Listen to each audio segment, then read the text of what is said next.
माया।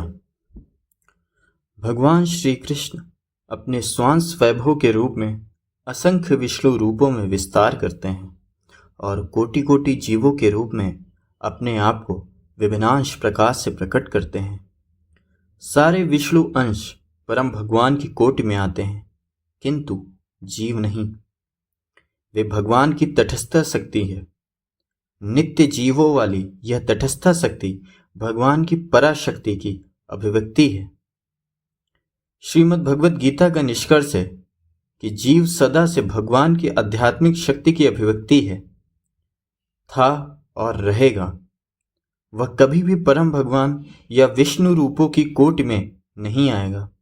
श्री कृष्ण की यह भिन्ना शक्ति जो विभिन्नांश या जीव कहलाती है, भगवान का अति सूक्ष्म अंश है।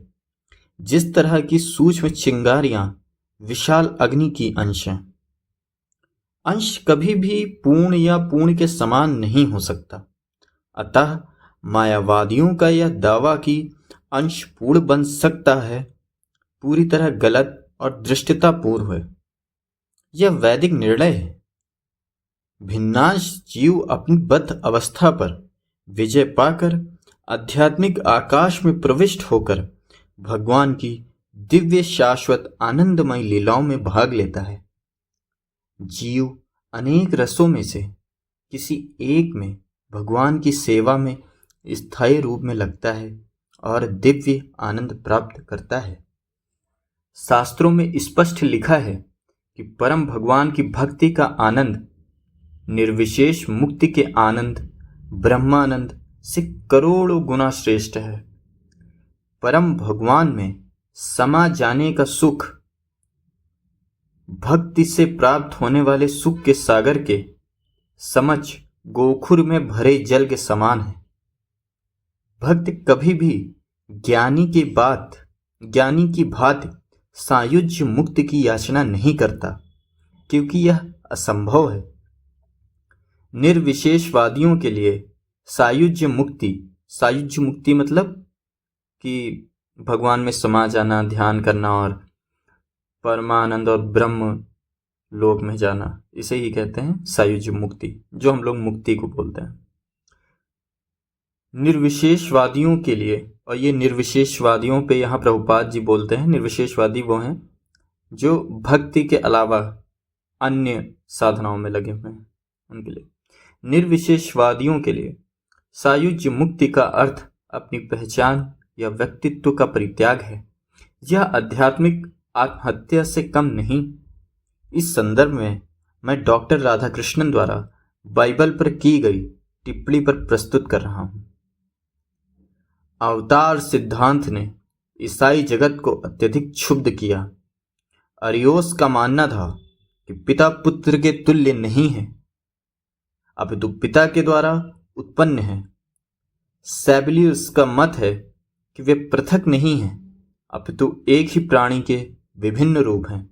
एरियोस ने पिता तथा पुत्र के पृथकत्व पर और सेबिलियस के उनके एकत्व पर बल दिया।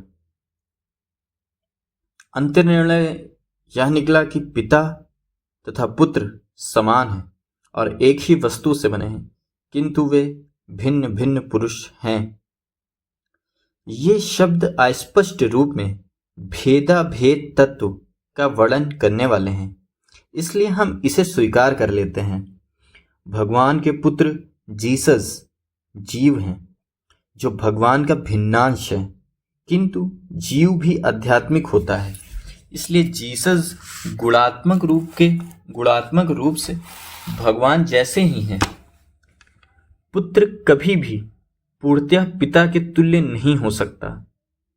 कहने का भाव यह है कि जीव कभी भी परम भगवान के समान पद पर नहीं होता। इतना ही नहीं, सारे जीव पृथक व्यक्ति हैं। जिस तरह प्रत्येक जीव का एक विशिष्ट व्यक्तित्व है, उसी तरह भगवान का भी एक विशिष्ट व्यक्तित्व है। अंतर इतना ही है कि भगवान सर्वोच्च हैं। भगवान को निर्विशेष तथा निरंकार बताने से मनुष्य भगवान की पूर्णता को समझ नहीं पाता। ब्रह्म संहिता में पूर्ण पुरुषोत्तम भगवान की स्पष्ट घोषणा की गई है। मैं उन आदि भगवान गोविंद की पूजा करता हूँ जिन्होंने स्वयं को श्री कृष्ण के रूप में तथा जगत में राम, नरसिंह, वामन आदि स्वांशों को अवतार के रूप में प्रकट किया है। भगवान के ये सारे अवतार पूरी तरह आध्यात्मिक हैं।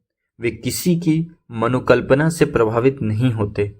वे किसी के कहने पर निर्विशेष या निराकार नहीं बनते। वे शाश्वत हैं।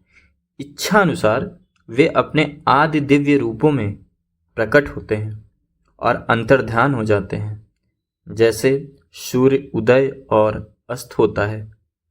प्रकट होने के बाद वे व्यक्त लीलाएं करते हैं और अंतर्धान होने पर उनकी अव्यक्त लीलाएं चलती रहती हैं। ब्रह्म संहिता के उपयुक्त श्लोक के अनुसार भगवान पूर्ण पुरुषोत्तम श्री कृष्ण आदि भगवान हैं और सारे अवतार उनके अंश हैं, लेकिन भगवान का कोई भी अवतार जीवों की श्रेणी में नहीं आता। जैसे हम लोग समझते हैं ना कि भगवान ने अवतार लिया है, तो जैसे कृष्ण हैं तो एक सामान्य ही प्राणी होंगे ना, जिस काल में वो रहे वृंदावन में, तो आम जनमानस को लगता है कि वे सामान्य प्राणी थे, तो उनके लिए ये बहुत ज़रूरी है। इस सत्य की पुष्टि शील व्यासदेव ने भी श्रीमद् भागवतम में की है। एते चांस कला पुंसा कृष्णस्तत्तु भगवान स्वयं। उपयुक्त सारे अवतार या तो भगवान के स्वांश हैं या स्वांशों के अंश हैं, किंतु श्री कृष्ण पूर्ण पुरुषोत्तम भगवान हैं। जैसे कभी आपसे कोई बोले कि भगवान विष्णु हैं या कृष्ण हैं, तो हम देखिए यहाँ पे प्रभुपाद श्रीमद् भागवतम का 2.3.27 को कोट करके बता रहे हैं। क्या बता रहे हैं? एते चांश कला पुंसा कृष्ण अस्तत्व भगवान स्वयं, कि जो श्री कृष्ण हैं वो पूर्ण पुरुषोत्तम भगवान है। तो ये हम कोट कर सकते हैं। दूसरे शब्दों में भगवान श्री कृष्ण कभी स्वयं तो कभी अवतारों के रूप में प्रकट होते हैं। केवल भक्त ही इन गुप्त विषयों को समझ सकते हैं, अन्य नहीं, चाहे वे कितने ही बड़े पंडित क्यों ना हो। अतः जब डॉक्टर राधा कृष्णन लिखते हैं कि भगवान श्री कृष्ण एक साधारण नश्वर व्यक्ति हैं या बहुत हुआ तो असाधारण व्यक्ति हैं, तो वे निश्चित रूप से भ्रमित हैं। भगवान श्री कृष्ण पूर्ण पुरुषोत्तम भगवान सर्वोच्च परम सत्य अद्वितीय तथा पूर्ण रूपेण अलौकिक है। निर्विशेष तथा निराकार के रूप में उनकी कल्पना ही नहीं की जा सकती। वे निस्संदेह दिव्य आदि भगवान सच्चिदानंद रूप हैं। श्रीमद् भगवद गीता में अर्जुन ने भगवान श्री कृष्ण की सर्वोच्चता तथा दिव्यता की पुष्टि की है। जब देवता भी भगवान श्री कृष्ण को समझ नहीं पाते, तब भला डॉक्टर राधा कृष्णन भगवान श्री कृष्ण के दिव्य गुणों तथा व्यक्तित्व को कैसे समझ सकते हैं। आदि देव शब्द का अर्थ है आदि भगवान। इसका अर्थ है कि श्री कृष्ण समस्त विष्णु अवतारों के उद्गम हैं। वेदों की पूर्व सूक्त प्रार्थना में काणो दक्षाई विष्णु की स्थिति की गई है। फिर भी भगवान श्री कृष्ण इन विष्णु तक के मूल उद्गम हैं। ब्रह्म संहिता तो स्पष्ट घोषित करती है कि कारणो दक्षाई विष्णु मात्र भगवान श्री कृष्ण के अंश हैं। अतः डॉक्टर राधा कृष्णन जिस परम सत्य को शाश्वत तथा अनादि स्वीकार करते हैं, वे भगवान श्री कृष्ण ही हैं, किंतु डॉक्टर राधा कृष्णन न जाने कैसे यह स्वीकार नहीं कर पाते। भगवान श्री कृष्ण पूर्ण पुरुषोत्तम भगवान हैं।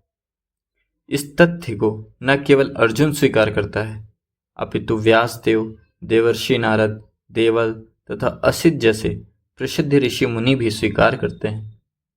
समस्त पूर्ववर्ती आचार्य तथा आज के संत एवं असंख्य लोग निर्विवाद रूप से श्री कृष्ण को भगवान स्वीकार करते हैं, किंतु डॉक्टर राधाकृष्णन जैसा प्रसिद्ध पंडित उन्हें भगवान मानने में हिचकिचाता है।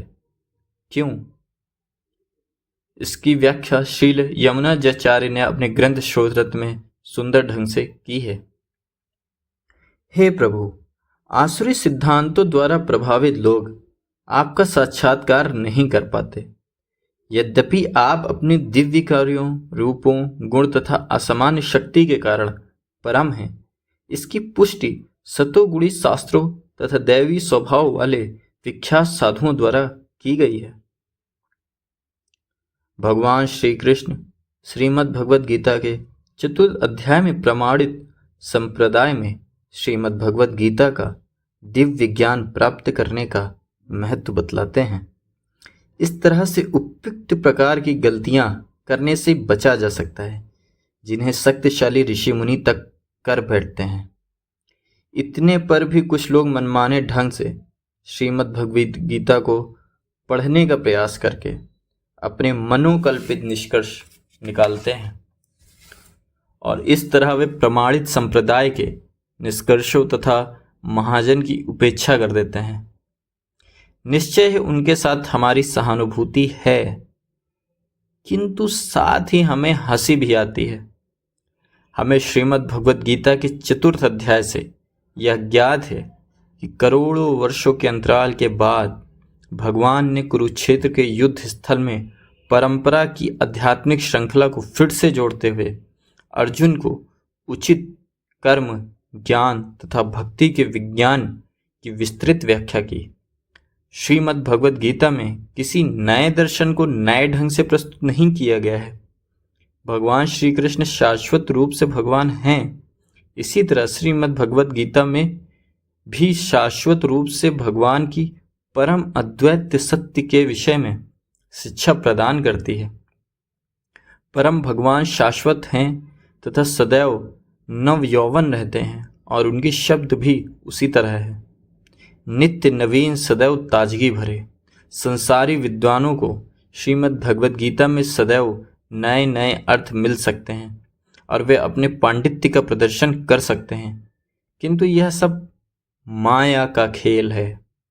ऐसे व्यक्ति श्रीमद् भगवद गीता के असली सार का प्रचार नहीं कर सकते।